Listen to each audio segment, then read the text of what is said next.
పేరు బొబ్బాయిపల్లి సురేష్ నాయుడు, సర్వేపల్లి నియోజకవర్గ జనసేన పార్టీ. ఈరోజు ఏదైతే జనసేన పార్టీ ఇచ్చినటువంటి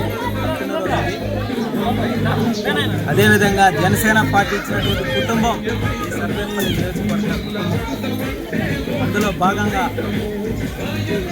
ఈరోజు ముత్తుకూరు మండలంలోని దేవరదెబ్బ గిరిజన కాలనీ నందు ఏదైతే సర్వేపల్లి నియోజకవర్గ మహిళా అధ్యక్షురాలు గుమ్మినేని వాణి భవాని గారి ద్వారా ఈ యొక్క అన్నదాన కార్యక్రమం గిరిజన కాలనీ నందు నా యొక్క పుట్టినరోజు సందర్భంగా కేక్ కట్ చేసి అక్కడ ఉన్నటువంటి గిరిజనులందరికీ కూడా ఒక పూట ఆకలి తీర్చడం జరిగింది.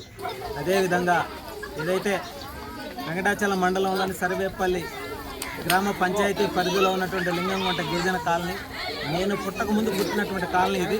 కనీసం 50 కుటుంబాలు గిరిజనులు నివాసం ఉంటున్నారు.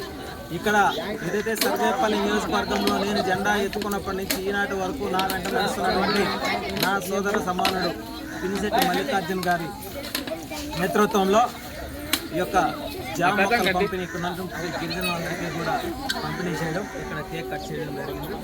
సర్వేపల్లి నియోజకవర్గంలోని 117 పంచాయతీల్లో అట్టడుగున ఉన్నటువంటి గిరిజనుల యొక్క సమస్యలను పరిష్కరించడంలో కీలక పాత్ర పోషిస్తున్నాను. అదేవిధంగా వాళ్ళ సమస్యలను పరిష్కరించడంతో పాటు ఎక్కడైతే అట్టడుగున ఉన్న గిరిజనులకి రేషన్ కార్డులు లేవు, ఆధార్ కార్డులు లేవు, పెన్షన్ రావట్లేదు, ఉండటానికి ఇల్లు లేవు, వాళ్ళందరినీ కూడా కలిసి అడిగి తెలుసుకొని ఈ విషయాలన్నింటినీ కూడా స్థానిక శాసనసభ్యులు సోమిరెడ్డి చంద్రమోహన్ రెడ్డి గారి దృష్టికి తీసుకువెళ్ళి వెంటనే పరిష్కరించే విధంగా అడుగులు ముందు వేస్తున్న కూటమిలో భాగంగా అదేవిధంగా ఏదైతే ఈరోజు నా పుట్టినరోజు అంటే జనసేన పార్టీ ఇచ్చినటువంటి పుట్టినరోజు సందర్భంగా గిరిజన కాలనీలో ఈ యొక్క వేడుకల్లాగా చేసుకోవడం నిజంగా నాకు చాలా ఆనందంగా ఉంది.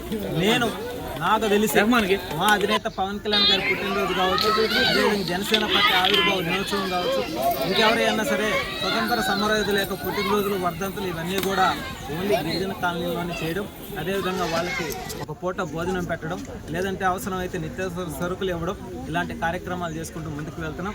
ఈ సర్వేపల్లి నియోజకవర్గం నా కుటుంబం లాంటిది. ఈ సర్వేపల్లి నియోజకవర్గంలో ఎవరికి ఎప్పుడు ఎక్కడ ఏ సమస్య వచ్చినా సరే